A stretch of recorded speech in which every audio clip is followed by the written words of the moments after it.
Hi అండి, welcome to మన దుదంక తెలుగు మూవీస్కి స్వాగతం. ఈరోజు మనము కొత్తగా వచ్చిన మన శ్రీకాంత్ నటించిన శ్రీకాంత్ నటించిన కోట బొమ్మల సినిమా ఖచ్చితంగా చూడండి. మంచి సస్పెన్స్ థ్రిల్లర్ మూవీ ఇది. ఖచ్చితంగా చూడండి, మిస్ కాకండి. నా ఛానల్ లైక్ చేయండి, సబ్స్క్రైబ్ చేయండి. మీకు మెయిన్ ఉద్దేశం ఏంటంటే ఇప్పుడు మనకు పాత సినిమాల గురించి చెప్పుకుందామండి. ఈ మధ్యలో వచ్చిన కొత్త సినిమా ఇది కోట బొమ్మని హీరో శ్రీకాంత్ ఏంటంటే మెయిన్ పోలీస్ ఆఫీసర్ ఉంటుంది ఇందులో. ఈ శ్రీకాంత్ మెయిన్ పోలీస్ ఆఫీసర్ ఉంటాడు.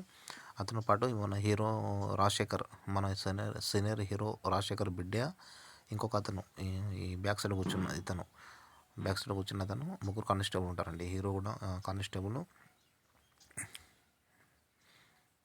చూడండి, ఇక్కడ మన హీరో శ్రీకాంత్ కానిస్టేబుల్ ఉంటాడు. ఇతను కూడా కానిస్టేబుల్. తర్వాత మన హీరో శ్రీకాంత్ బిడ్డ కూడా కానిస్టేబుల్. ముగ్గురు కానిస్టేబుల్స్ ఏమవుతారంటే, ఈ మెయిన్ హిస్టారిక్ ముఖ్య ఉద్దేశం ఏంటంటే, అనుకోకుండా వీళ్ళు ఒక కార్లో కార్లో పోతూ ఉంటారండి. ఈ ముగ్గురు ఇతను అల్లుడే డ్రైవింగ్ చేస్తాడు. సడన్గా అనుకోకుండా యాక్సిడెంట్ అయిపోతుంది. కార్ యాక్సిడెంట్ అయిపోతుంది. యాక్సిడెంట్ అయిపోయిన తర్వాత జీప్ యాక్సిడెంట్ అవుతుంది. యాక్సిడెంట్ అయిన కుర్రాడు చనిపోతాడు. ఆ చనిపోయిన కుర్రాడు మెయిన్ ప్రధాన పార్టీ ఎమ్మెల్యే అనుచరై ఉంటాడనమాట. దాన్ని ప్రతిపక్ష వాళ్ళు ఆసరా తీసుకొని ఈ ఎమ్మెల్యే అంటే ఈ ఇద్దరు ఎమ్మెల్యేలకు మధ్య ఈ డెడ్ బాడీ మెయిన్ కీలకం అవుతుందండి. ఇప్పుడు అక్కడ ఉన్న మెయిన్ ఎమ్మెల్యే ఖచ్చితంగా అంటే అపోజిషన్ పార్టీకి సంబంధించిన వ్యక్తి చనిపోతున్నమాట.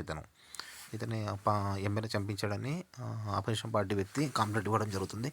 నేను చంపిస్తాను అంటే ఇతనిగా ఎమ్మెల్యే ఒక ఎంక్వైరీ పెట్టడం జరుగుతుంది. ఆ ముగ్గురు గుద్దిన వాళ్ళు ఖచ్చితంగా అరెస్ట్ చేయాలని, 24 గంటల లోపల పట్టుకోవాలని ఎమ్మెల్యే బాగా స్టేట్మెంట్ ఇస్తాడు. అక్కడున్న పోలీసు వాళ్ళు కూడా ఖచ్చితంగా అక్కడున్న పోలీసు వాళ్ళు కూడా ఇతను ఎస్పీసీ ఖచ్చితంగా 24 గంటల లోపల మేము పట్టుకుంటాము అని చెప్పడం జరుగుతుంది. ఈ సినిమా యొక్క మెయిన్ ఉద్దేశం ఏంటంటే, ఈ ముగ్గురు వ్యక్తులు హీరో శ్రీకాంత్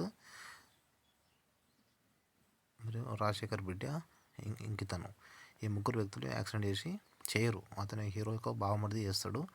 బట్ ఇక అతను వెళ్ళిపోతాడు. వీళ్ళు అతన్ని అయినా సరే వీళ్ళు పాపం హాస్పిటల్లో వెళ్ళి సేవ్ చేస్తారు. సేవ్ చేసే హాస్పిటల్ వెళ్ళే లోపల అతను చనిపోతాడు. చాలామంది ఏమనుకుంటారంటే ఇక వీళ్ళు ముగ్గురు చేసారు యాక్సిడెంట్, హీరో శ్రీకాంత్ చేసిండు అని చెప్పడం జరుగుతుంది. సో ఇతను ఎమ్మెల్యే ఆ పోలీస్కి ఆదేశిస్తాడు, ఖచ్చితంగా 24 గంటల లోపల పట్టుకోవాలి. ఈమె డిఐజీ ఆఫీసర్ ఉంటుంది. చాలా ఖతర్నాక్ తెలివి ఉంటుంది.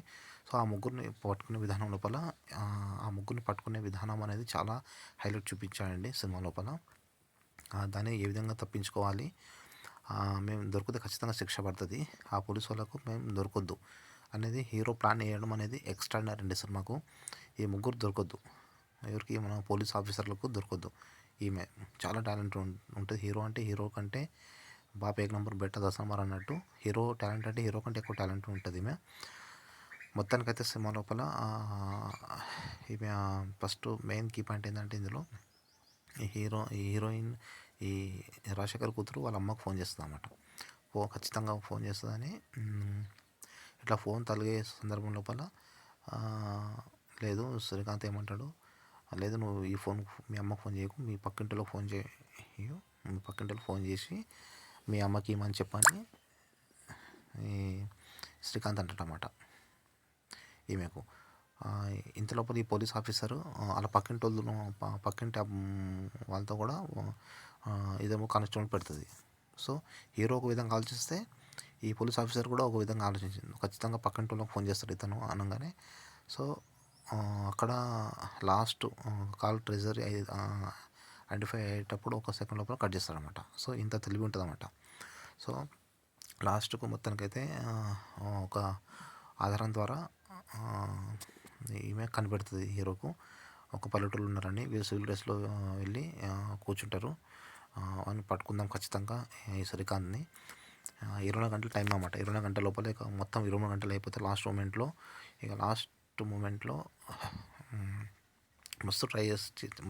చాలా ట్రై చేస్తుంది ఈమె. బట్ అతను దొరకడమాట, అస్సలు దొరకడు ఇతను.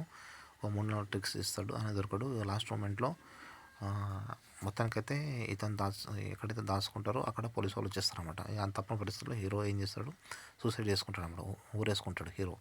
ఇలా దొరకదు నేను చచ్చైనా సరే న్యాయం గెలవాలి, నేను చంపలేదు అని ఒక వర్ణవాంగ్మూలము ఒక వీడియో కాల్ తీస్తాడనమాట. ఇట్లా వీడియో చేసి ఇద్దరు ముగ్గురు పంపిస్తే అంతలోపల వాళ్ళ అమ్మకు పంపిస్తాడు, ఇంకో వాళ్ళ అమ్మకు పంపిస్తాడు, ఇంకో కానిస్టేబుల్ పంపిస్తాడు అనమాట. ఇందులోనే అతను కానిస్టేబుల్ హీరోకు ఫ్రెండ్ ఉంటాడు. ఈమె ఏం చేస్తుంది, ఖచ్చితంగా వాళ్ళ అమ్మకు పంపించడని వాళ్ళ అమ్మ దగ్గర పోయి డెలివరీ చేపిస్తుంది ఒక ఎస్ఐని పంపి వెంబడే. వాళ్ళ అమ్మ నైట్ ఫోన్ అంటే హీరోని శ్రీకాంత్ వాళ్ళ భార్యకు పంపిస్తాడనమాట. నేను ఇట్లా చనిపోతున్నాను, ఇట్లా నా పోలీసు వాళ్ళు నేను చనిపోయిన సరే న్యాయం గెలవాలి, ఈ ఇద్దరు శిక్ష పడదు నా ఎంట ఉన్న వాళ్ళకు అని రాసి వాంగ్మూలము పెడతాడనమాట. ఈ వాట్సాప్లో పెడతాడు. అంతలోపల ఆమె చదవది, హీరో వాళ్ళ భార్య. అది ఓపెన్ చేసే మూమెంట్లోనే ఈమె ఒక పోలీసు పోయి ఆ ఫోను ఓపెన్ చేసే టైం లోపల గుంజుకుంటాడు, కాలు పెడతాడు. తర్వాత ఇతను డెడ్ బాడీ తీసుకొని వస్తారు. ఇక్కడ ఏమవుతుందంటే 24 గంటల లోపల మేము పట్టినామని అబద్ధం ఆడతామన్నమాట వీళ్ళు. లేదు స్టేషన్లో చనిపోయింది ఇతను, మేము టార్చర్ భరించలేక స్టేషన్లో చనిపోయింది అని వర్ణవాంగ్మూలం కోర్టుకు సమర్పిస్తారు.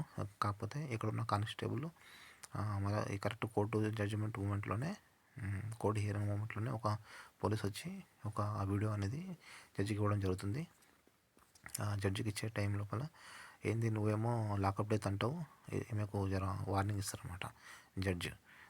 ఏంది నువ్వు అబద్ధం ఆడుతున్నావు, ఇదేనా పద్ధతి నీది, నువ్వేమో లాకప్ డెత్ అంటావు, ఇదేనేమో అడవిలో చనిపోయిండు, వీడియో చేసి చనిపోయిండు, మరి తప్పు కదండి ఇది అని సస్పెండ్ చేయడం జరుగుతుంది. సో 24 గంటల లోపల పట్టుకోదామే.